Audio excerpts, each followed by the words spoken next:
আপনার রোগীর কি সমস্যা ছিল? Brain tumour. আপনার রোগী কি হয়? আপনার বয়স কত?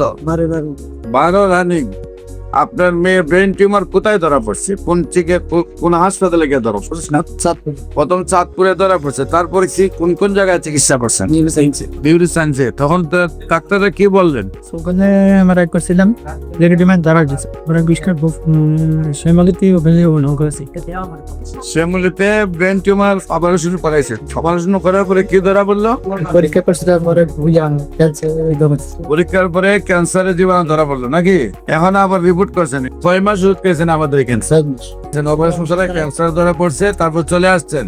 আল্লাহ অশেষ রহমতের রিপোর্ট সম্পূর্ণ ভালো আসছে। হ্যাঁ, আর আপনার রোগীর অবস্থা কি?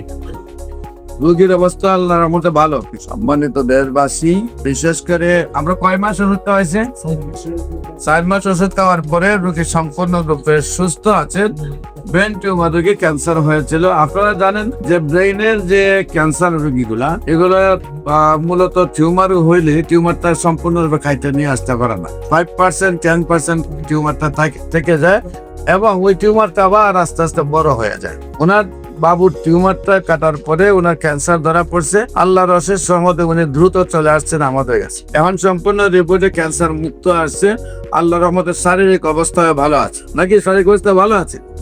বিশেষ করে আপনাদেরকে বলবো, ক্যান্সার হলে আনসার নেই, সেই কথার কোনো ভিত্তি নাই। আপনাদের ক্যান্সারের যে কোনো সমস্যার জন্য এবং যে কোনো প্রয়োজনে আপনাদের যোগাযোগ করার জন্য আহ্বান জানিয়ে শেষ করছে। সবাইকে ধন্যবাদ। আসসালামু আলাইকুম ওয়া রাহমাতুল্লাহি ওয়া বারাকাতুহু।